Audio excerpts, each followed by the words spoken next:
Welcome to the Darien Sewer Commission regular meeting agenda of Tuesday, May 7th, 2024. We're calling the meeting to order, let's call it 4:33 p.m. in room 206 of Town Hall. First item on the agenda is approving the meeting minutes of April 2nd. I didn't see anything. That's amazing. Neither did Wow, I guess we got a first and a second. Yep. Yep, there you Okay. go. There's the motion. We have a motion to approve minutes. All those in favor? Minutes are approved. Item number 3 on the agenda is 97 Lorden Billing, discussion and action. I'm sorry, Reese and then Sue. Yeah, Yes. that's it. Thank you. So it seems like this one, in 2008, they figured it was connected, but they never got billed. So we're billing them back 3 years. So That's what we want to I'm do. gonna channel my inner Bob here and say, wow, they're getting a great deal. They managed to get all those years free, and we can only go back by statute 3 years. So I'll I'll make second a that. motion that we go back 3 years, send them the letter. And we have a first, we have a second. I Any have a further second, discussion yeah. on the motion? All those in favor? Okay, continue on, 97. Item 4 on the agenda, 58 St. Nicholas Road.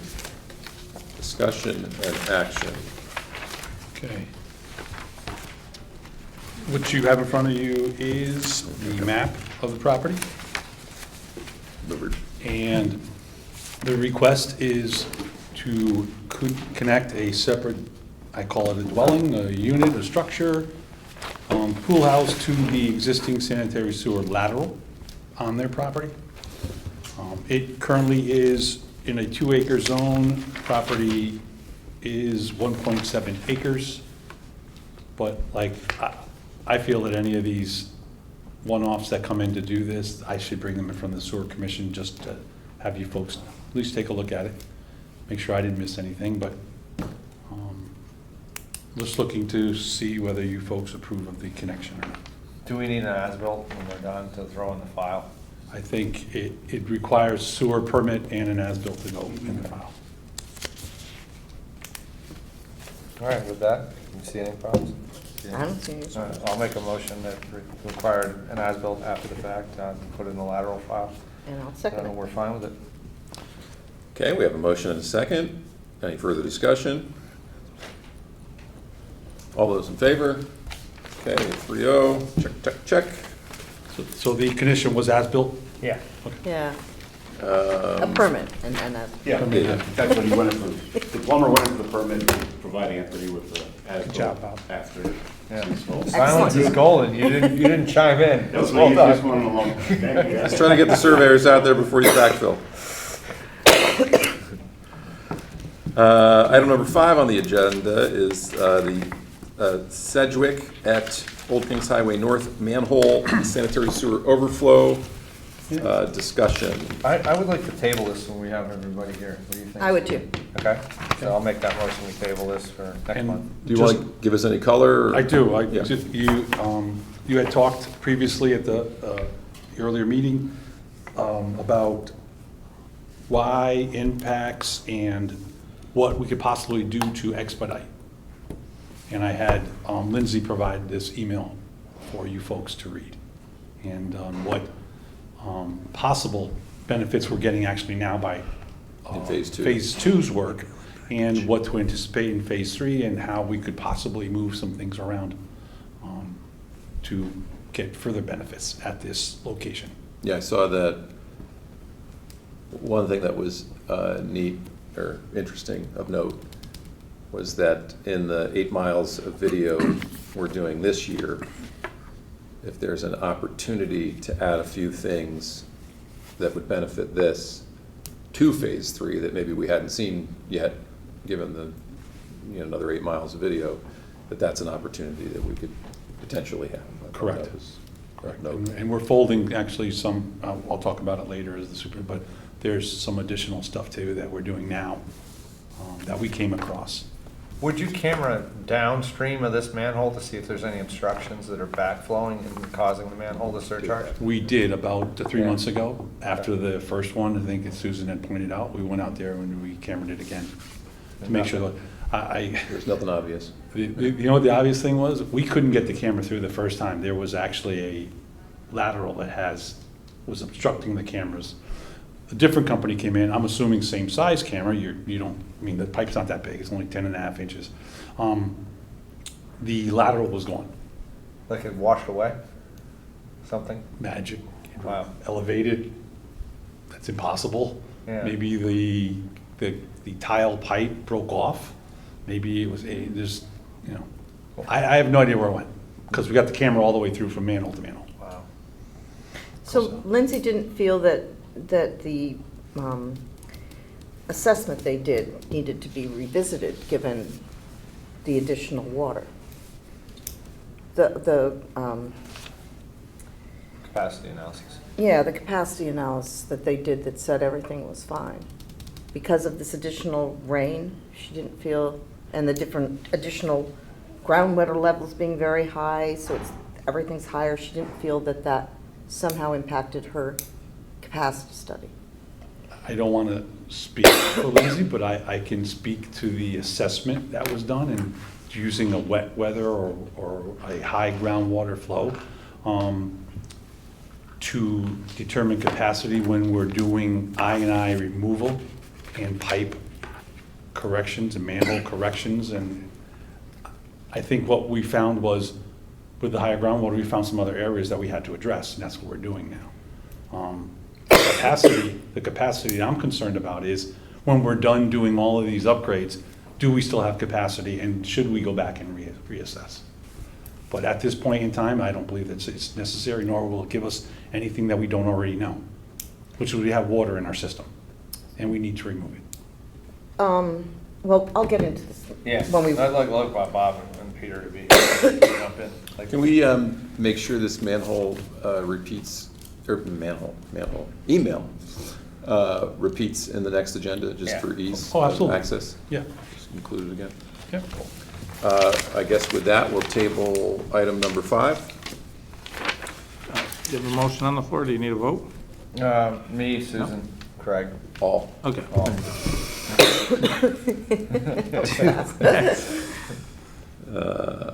All right, item number 6, I guess further conversation on the ADU.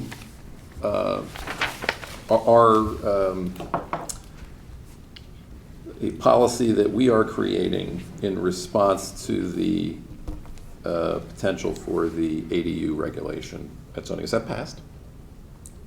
I have no idea. No idea. Do we know if it's passed? I don't know. Yeah. I haven't heard anything, so I'm assuming it hasn't finalized yet.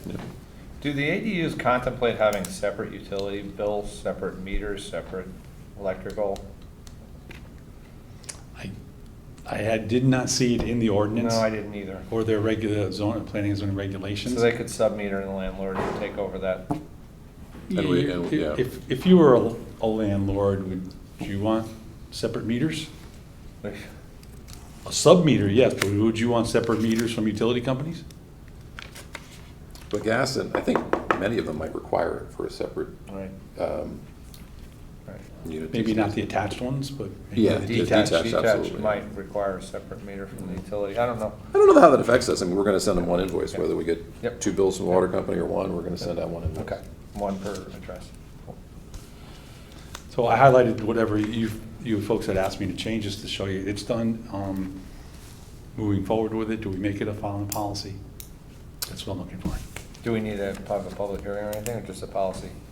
This is a policy, we don't need a I public think- hearing for I it. think we're fine with this. If it needs to get changed later, we change it. You okay with that?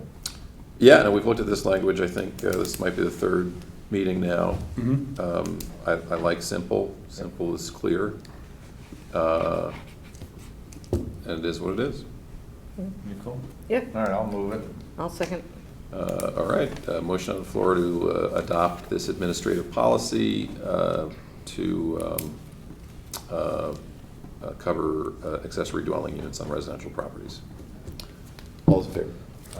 Okay, passed. Superintendent's report. We are just flying along right here, aren't we? I don't know, we should have I taken five, was gonna say 5, 5:05. but I was a little nervous. They were betting on when we were gonna get out. How's the efficiency going on? It's really, it's a conflict of interest for me to bet on when we finish. right? Oh, That's the come chair. on. I could filibuster. I think we should table this. Exactly. Competing. Can we go back? Because All right. You guys want to do A, B, and D, and then I'll step out for a minute?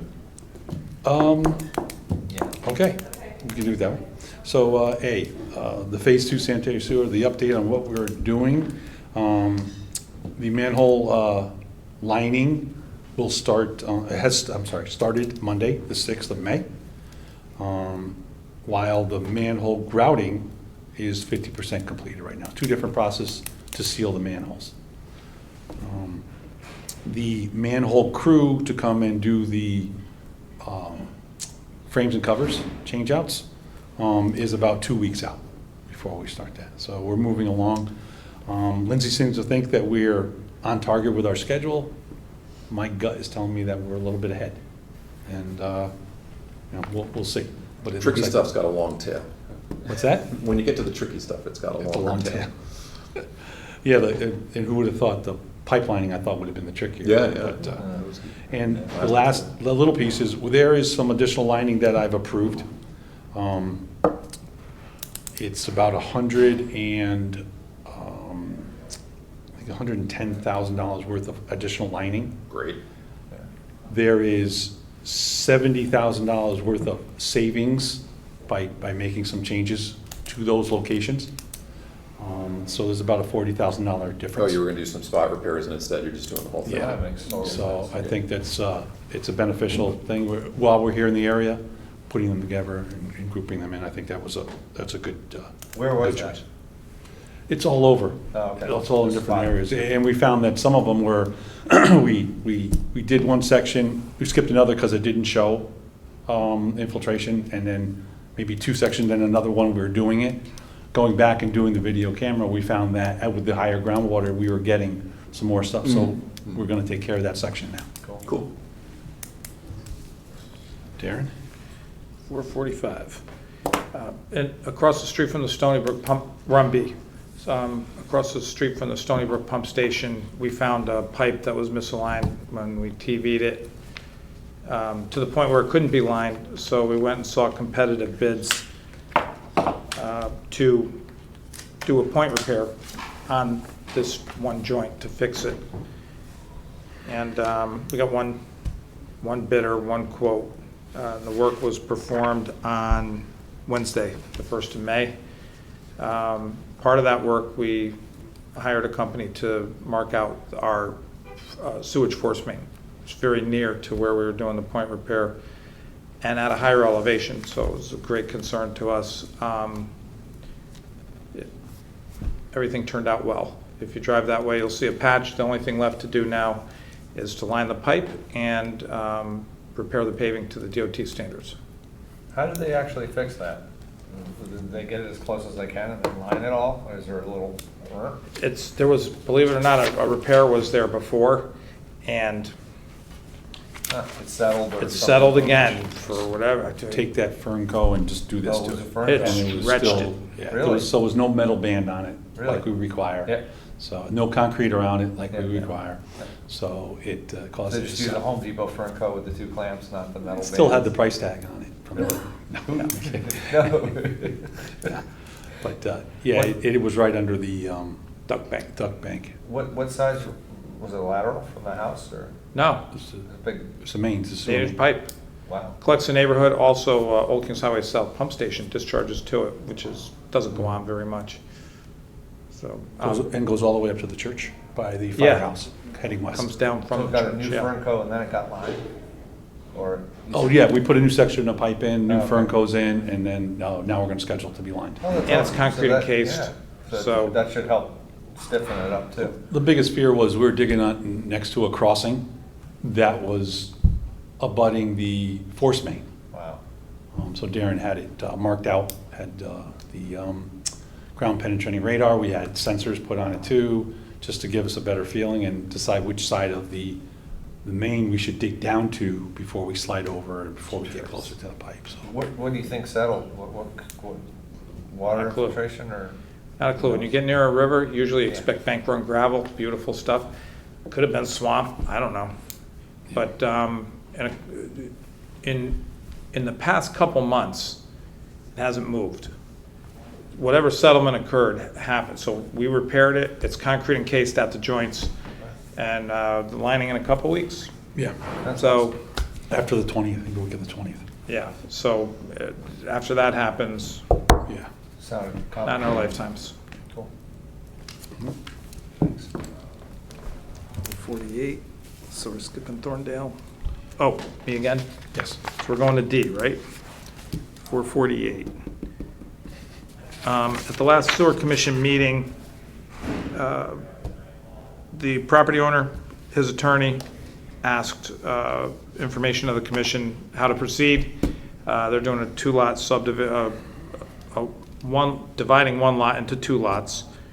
And the commission discussed things like connection fees, how does Dick Cameron get paid, if he, at all. It's a developer sewer. Can they use the sewer that's there for two houses? I believe their engineer, Rob Frangione, reported that that was not a problem. There's plenty of capacity. One of the issues was an easement that would be necessary and sewer maintenance agreement. So on 4/3, following that meeting on 4/3, we sent them a good sample of sewer easement and maintenance agreement combined to Gold, Frangione, and Lapp. Lapp is the attorney for Gold. Since then, we haven't heard anything. I guess it looks like they're building the foundation. It doesn't look like, it looks like they have plenty to do without us. They're going to get to a point where they're going to have to address everything that the commission asked them to address. They'll have to get a connection for a driveway connection on Delafield, which is a private street. So Yes. maybe they're climbing that mountain first and just, they crossed us off the list and. They're gonna need a street Sight opening lines. permit for the driveway. They're gonna need a sewer permit to connect to the sewer. And none of that's been done because we're waiting on this stuff. So just an update for you. We responded right away, right after the meeting. So, Excellent. All right, let me say item 7C for Thorndale Circle, a company of which I part own is working on this project for the developer, and so as is my standard protocol, I will recuse myself from any discussion or decision related to it. And with that, I will hand the virtual gavel over to the secretary Yep. and step out of the room. I think you have to stay in the room for a quorum. You're right. If any action needs to be taken, I can sit here and not say anything. You can sit down. You can sit down. You can go for it. What's going on with Thorndale? Okay, so 2 weeks ago, around the 18th, we did receive plans and a sanitary sewer analysis. Actually received 7 of them in a box. So we've opened it up. I did take a quick look at it. It appears that we will have Arcadis do a third-party review on it. Darren and I'd like to give it the time it needs to review it, but I don't want to hold up the project either. So I think this is our intent right now. But we did, and I think Darren was working with Flow Assessment, who was hired by the developer to install flow meters, one out in the park area for the main that comes from the post road that heads towards Stony Brook Pump Station, and one in our parking lot over here on this side, which captures the water or the sanitary sewer flow coming from Hecker Avenue. Those 2 meters were put in, was it last week, Darren? yes. Are the buildings even fully occupied at this point? I mean, we're monitoring the flow off their site, basically. No, we're monitoring the main Oh, the flow main flows, okay. for the Got it, sewer got it, shed. Got it. Got it. I did speak to Patrick Schurer, Oh. the engineer working on the project, to give me an update on what the intent were for the flow meters being put in. He said that they had done their analysis. This was I would call it belts and suspenders on checking their analysis, what they're doing. But he said that their computations and their analysis in the binder that presented to us he believes was adequate to show that there was capacity. So we're going to move forward with that. He said he will give us the updated information after the flow meters have been removed and the data collected. Do you know if they've added the capacity that's going to be coming online with Corbin Phase 2? And/or I haven't looked in the, parklands, or? I haven't looked in Okay. the analysis yet. I assume that they would have. At our discussion, I said quite a few months ago, regarding it's kind of the pre-discussion that we asked to do, to give us some direction, to get some input from them. I think we did talk about all the additional developments that were going on that were going to be tied into that line. Right. I don't know if I need your approval to take on a case of the third-party review or not, or if you I have don't any know if questions. you do. I have something I want to talk about, and I was going to put it off till the next meeting when we were discussing Lindsay's memo. I did review this again after the last meeting, and it was suggested that there was nothing substantive in here, and there actually is something substantive. And so I am very interested in knowing how they are accounting for RDII. In Michigan, they have adopted a more aggressive criterion that requires the sanitary sewer system to retain the flow generated from a 25-year, 24-hour storm event or 3.9 inches in rain in a 24-hour period. This is language that I can relate to from doing stormwater management work. And so I don't know how Lindsay and Arcadis are addressing RDII in the numbers that they put together to come up with their capacity analysis. There's a lot of different pieces in here that they talk about that are totally outside my area, different softwares that you can use.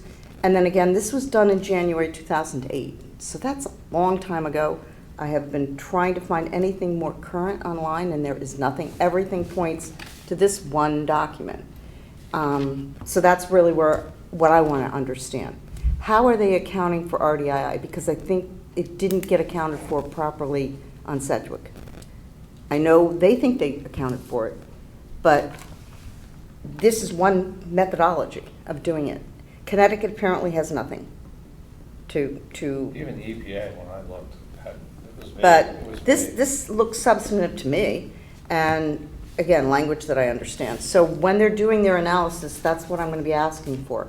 How are you accounting for RDII? Knowing that everything has changed since In 2008. the capacity analysis? Yeah. In the capacity account for that? Okay. Well, there must be some number that they're putting in that accounts for the fact that we're going to get all these major rain events and the system will be overtaxed. Especially with groundwater, high groundwater tables. Well, and that's the other thing. Are they doing these capacity studies based on existing conditions, or are they doing it on some future expectation of lining and things being improved? So that's the other thing. Is that what Lindsay's doing? Is she saying, okay, well, I know I'm doing all this work to fix all these things, and once we get finished, that my capacity study is based on when we get finished. I think that when we met for the project on Sedgwick, I think a lot of the discussion was, as you put it, identifying what did we use to make. And I think we came back to what we used were the flow metering results throughout the sewer shed area.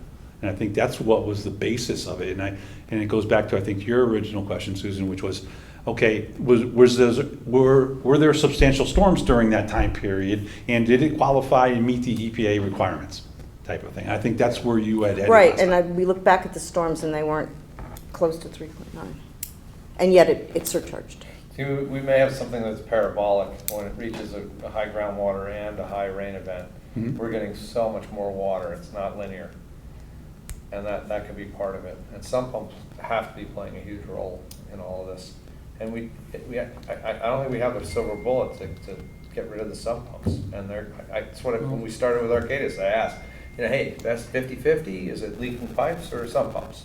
And it's hard to know. As you go back to 2008 and talk about what Michigan is doing there, and Darien may be the sump pump capital of the world and how we deal with it, because to be Yeah. quite honest with you, as a coastal town, and with A lot of wetlands. four basically major rivers running through it, we're gonna have to do something. Yeah. You know, turning the blind eye, walking away from it anymore, or saying, oh, don't worry, but that's okay, it's just not gonna fly anymore.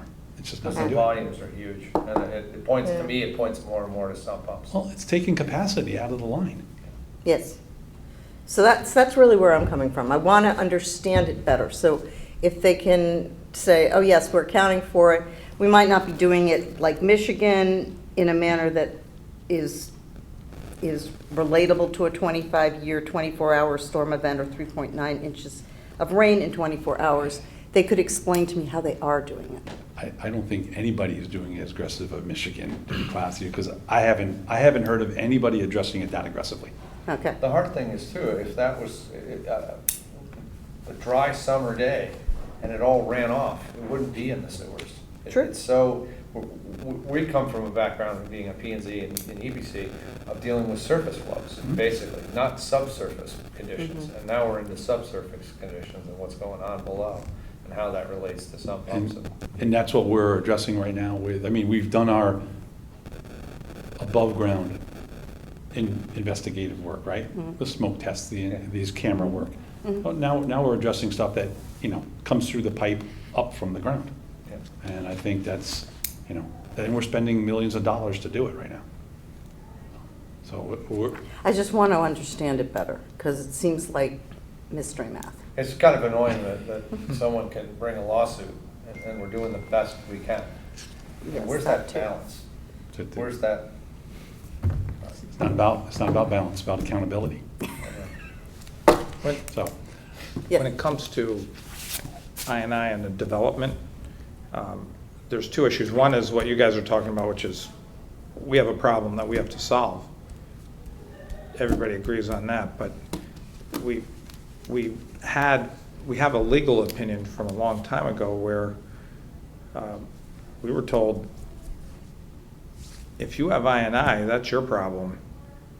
You can't stop somebody from connecting to your sewer just because you don't have control over your sewer. Wow. There's no ability to go after the developer to help solve the problem? Oh, there absolutely is. Yeah. You can do that. I think the developer then needs to put in, what are the things that Bob's always talking about? Holding things. Yeah, holding tanks. That's an interesting, I thought that. Not just that, but what this commission has discussed, things like give us a connection fee, give us some money that we'll put towards, you're in an area where there's high II, you can give us some money to offset what we have to pay to get rid of the II. Help us out, we'll let you connect. That you can even collect money from people who aren't even connected to the sewer. Yeah, that's mind-blowing.